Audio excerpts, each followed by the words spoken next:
नमस्कार मित्रों, मैं हूं पद्मावती और हाजिर हूं एक फिर से आप सभी के बीच। तो कैसे हैं आप सभी? आशा करती हूँ आप अच्छे होंगे और मस्त होंगे। तो जय माता दी, जय भोले शंकर की। कि आंखों में नींद बहुत है पर सोना नहीं है, आंखों में नींद बहुत है पर सोना नहीं है, यही वक्त है बदलने का, इसे खोना नहीं है। तो जिसने भी कही है बहुत खूबसूरत पंक्तियां पंक्तियां कही हैं कि अगर आज हम सो गए, तो यानी कि आज अगर हम सो गए तो वास्तव में हमने अपना कीमती समय गंवा दिया। सो गए तो यानी कि खो गए।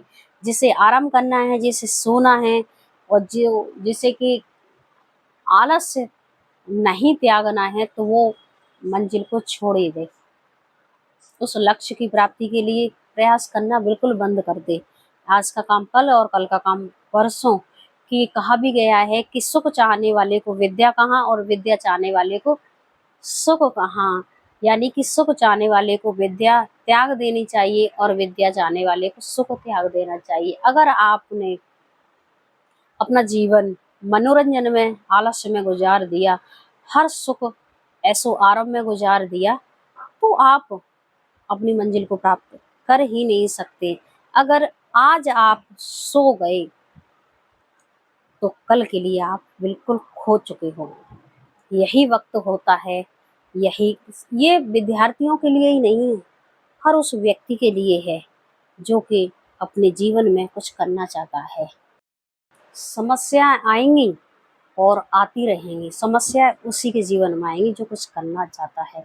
जो आलसी व्यक्ति है, जिसे अपने जीवन में कुछ करना ही नहीं है, जिसे कोई मतलब ही नहीं है, जिसके जीवन का कोई उद्देश्य है ही नहीं, उसके जीवन में क्या समस्या आएंगी? वो तो बेफिक्र है, मौज में है। और जिसे कुछ करना है, कुछ बढ़ना है, तो उसकी परीक्षाएं सिर्फ ये संसार ही नहीं लेता है, उसकी परीक्षा ईश्वर भी लेता है। और परीक्षा इसलिए लेता है कि हम क्या हो सकें, तप करके खरा सोना हो सकें, हम बहादुर हो सकें, हम मजबूत हो सकें, इसलिए समस्याएं आएंगी। तो बहुत सुंदर पंक्तियां, और कहीं भी कहीं ऐसी पंक्तियों से हमें क्या है, प्रेरणा लेनी चाहिए कि आंखों में नींद भी आएगी और आपको इतना मजबूर कर देगी कि नहीं, हम सो जाएं। लेकिन जब मंजिल बाकी हो, जीवन का लक्ष्य बाकी हो, तो हम सो कैसे सकते हैं? आंखों की नींद खोनी है, सुख चैन खो देना है, तब आप चैन की नींद सो पाओगे।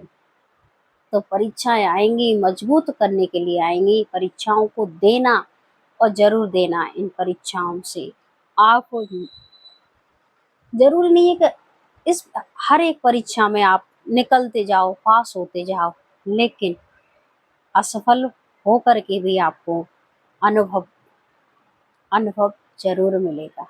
और अनुभव ऐसी सफलता है, अनुभव जिसके मुकाबले कुछ भी नहीं है। तो मित्रों, आपको, मैं उम्मीद करती हूँ कि आपको ये पंक्तियाँ अच्छी लगी होंगी और कुछ न कुछ सीख ज़रूर दी होगी। तो इसी तरह से जो भी मेरे मन में विचार आते रहेंगे, उनको आप तक शेयर करती रहूँगी। ख़ास करके मेरा उद्देश्य यही रहता है कि हर व्यक्ति अपने जीवन में सकारात्मक सोच के साथ जिए, जीवन को खुश होकर के जिए, मस्त होकर के जिए और व्यस्त होकर के जिए। यही मैं और ईश्वर से भी कामना करती हूँ, आशा तो होती है, ईश्वर से भी कामना करती हूँ कि ईश्वर भी हर व्यक्ति को वो ताकत दे, वो हिम्मत दे कि जिससे कि वो अच्छी सोच रखे, दूसरों का भला कर सके। धन्यवाद मित्रों। जय श्री कृष्णा, राधे राधे। मिलते हैं अगले वीडियो में। जय माता दी।